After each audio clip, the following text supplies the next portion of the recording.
Levez le voile sur les mystères de l'invisible et du mieux-être et chaque lundi à 9h10, retrouvez l'émission qui prend soin de vous. Toutes les informations sur www.sionparler.com. Aujourd'hui, Lorraine, nous parlons de la face cachée des produits d'hygiène. De quels produits en particulier ? Alors, je voudrais vous parler des produits qui sont à base de coton, comme les disques à démaquiller, les cotons-tiges, mais aussi les gazes et les protections féminines. Ce sont des achats très courants et qui nous semblent assez anodins, et pourtant ces produits du quotidien ne sont pas aussi inoffensifs qu'il y paraît. Donc, que devrions-nous savoir, Lorraine ? 100% des cotons et des gazes et 85% des protections féminines contiennent du glyphosate, un herbicide très puissant qui est contenu notamment dans le tristement célèbre Roundup. Oui. C'est ce qu'a révélé récemment une étude qui a été réalisée par une université argentine. Et donc, cet herbicide est dangereux pour la santé ? Oui, tout à fait. Oui. Il est d'ailleurs classé comme cancérogène probable chez l'homme par le Centre international de recherche sur le cancer. Et puis la firme qui produit et commercialise cet herbicide a d'ailleurs déjà été condamnée en France suite à des actions pour intoxication. L'an passé également, il y a 2 chercheurs américains qui ont fait une étude et qui a révélé qu'il y avait un lien probable entre l'utilisation de cet herbicide et les problèmes d'intolérance au gluten.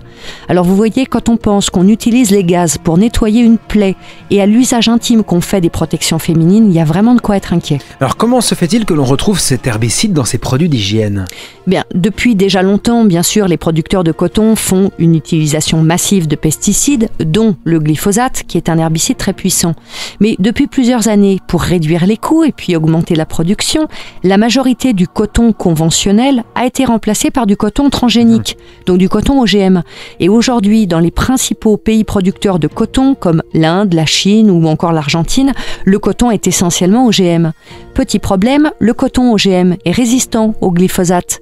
Il faut donc attendre que le coton soit ouvert pour faire une fumigation de l'herbicide et celui-ci se condense dans le produit. Et bien entendu, vous le retrouvez ensuite dans votre coton à démaquiller ou dans votre protection intime.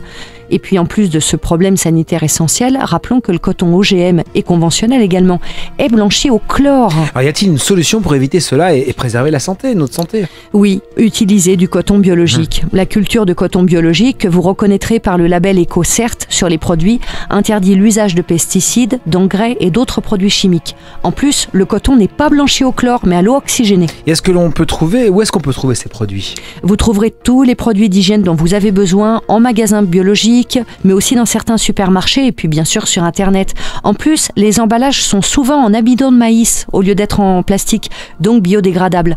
C'est un vrai enjeu pour notre santé, pour celle des cultivateurs eux-mêmes, mais aussi d'un point de vue économique et écologique. Alors prenez soin de vous, prenez soin de la planète, regardez les étiquettes. Levez le voile sur les mystères de l'invisible et du mieux-être et chaque lundi à 9h10, retrouvez l'émission qui prend soin de vous. Toutes les informations sur www.sionparler.com.